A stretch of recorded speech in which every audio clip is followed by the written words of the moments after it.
অনেকেই কনফিউজ থাকে তার গাড়ির টায়ারটা কখন বদলাবে, সেই টায়ার বদলানোর টাইমটা ঠিক কখন, সেটাই আজ আমি তোমাদেরকে বলবো। তোমরা দেখতে পাচ্ছ এই গাড়ির যে টায়ারটা, সেই টায়ারটা পুরো ঘষে গেছে, এর লাইফ প্রায় শেষ। কিন্তু এই লাইফটা যে শেষ হয়ে গেছে সেটা আমরা বুঝবো কিভাবে? তোমরা এই জায়গাটা একটু জুম করলে দেখতে পাবে এইখানে একটা ইন্ডিকেশান দেওয়া আছে।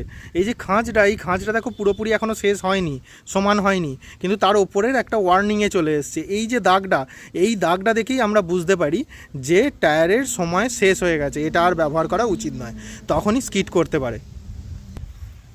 যদি আমরা পিছনের টায়ারটার দিকে দেখি তাহলে দেখো এই যে এই জায়গাটা আমি জুম করছি, এই জুম করা জায়গাটায় দেখো তিনটে দাগ দেখা যাচ্ছে। এই দাগটায় যখন এই রাবারটা ক্ষয়ে পৌঁছে যাবে তখন কিন্তু এই পিছনের চাকাটিও চেঞ্জ করতে হবে। তো তোমরা নিশ্চয়ই বুঝে গেলে যে কিভাবে টায়ার চেঞ্জ করতে হয়,